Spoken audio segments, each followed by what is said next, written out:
ভারতীয় বাংলা সিনেমার প্রবীণ অভিনেত্রী অনামিকা সাহা, যিনি ৭০ দশকের মাঝামাঝি সময়ে ক্যামেরার সামনে যাত্রা শুরু করেছিলেন, সম্প্রতি দেব ও জিৎ সম্পর্কে বিস্ফোরক মন্তব্য করেছেন।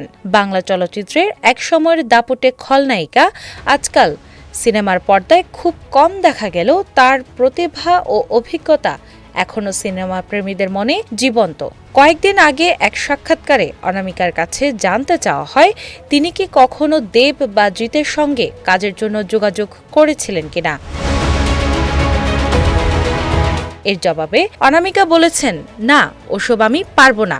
দেব একবার কিছু প্রস্তাব নিয়েছিল, জানি না কার পরামর্শে, তখন খুব ভালো ব্যবহার করেছিল, কিন্তু এখন খুব বদলে গেছে, রাজনীতিতে পা রেখেছে, কাজের চাপও বেশি, দেখা হলেও আমাকে চিনতে পারে না। তিনি দেবের সিনেমার গুণমানের ব্যাপারে একেবারে সরাসরি মন্তব্য করেছেন, ওর ভাগ্যটা ভালো, কারণ সব সিনেমা একটার পর একটার মতো হিট হচ্ছে, কিন্তু সিনেমাগুলো অসাধারণ, এমনটা কেউ বলতে শুনেনি। অন্যদিকে জিতকে নিয়ে অনামিকা সম্পূর্ণ ভিন্ন রায় পোষণ করেছেন। তিনি বলেন, জিত একদম আলাদা ছেলে, খুব ভালো ছেলে, এতদিন ও নিজেই বসেছিল, কাজ করেনি, এখন তার কেউ বলে বিপ্লবী, কেউ বলে ডাকাত সিনেমা আসছে।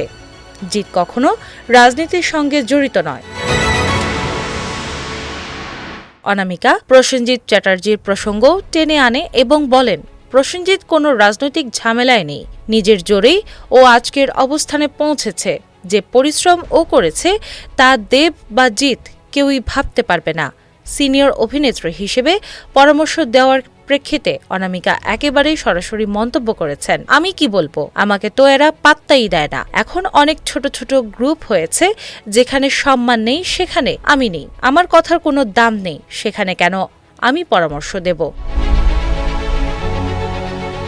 এই সাক্ষাৎকারে অনামিকার বক্তব্য থেকে বোঝা যায় বাংলা সিনেমার বর্তমান প্রজন্মের তারকাদের সঙ্গে ব্যক্তিগত ও পেশাদার সম্পর্কের পার্থক্য স্পষ্ট। দেবের সঙ্গে তাঁর দূরত্ব, জিতের প্রতি স্নেহ ও প্রসেনজিতের কঠোর পরিশ্রমের প্রশংসা সবই শিল্পী ও তারকা ব্যবস্থাপনার জটিলতা তুলে ধরেছে।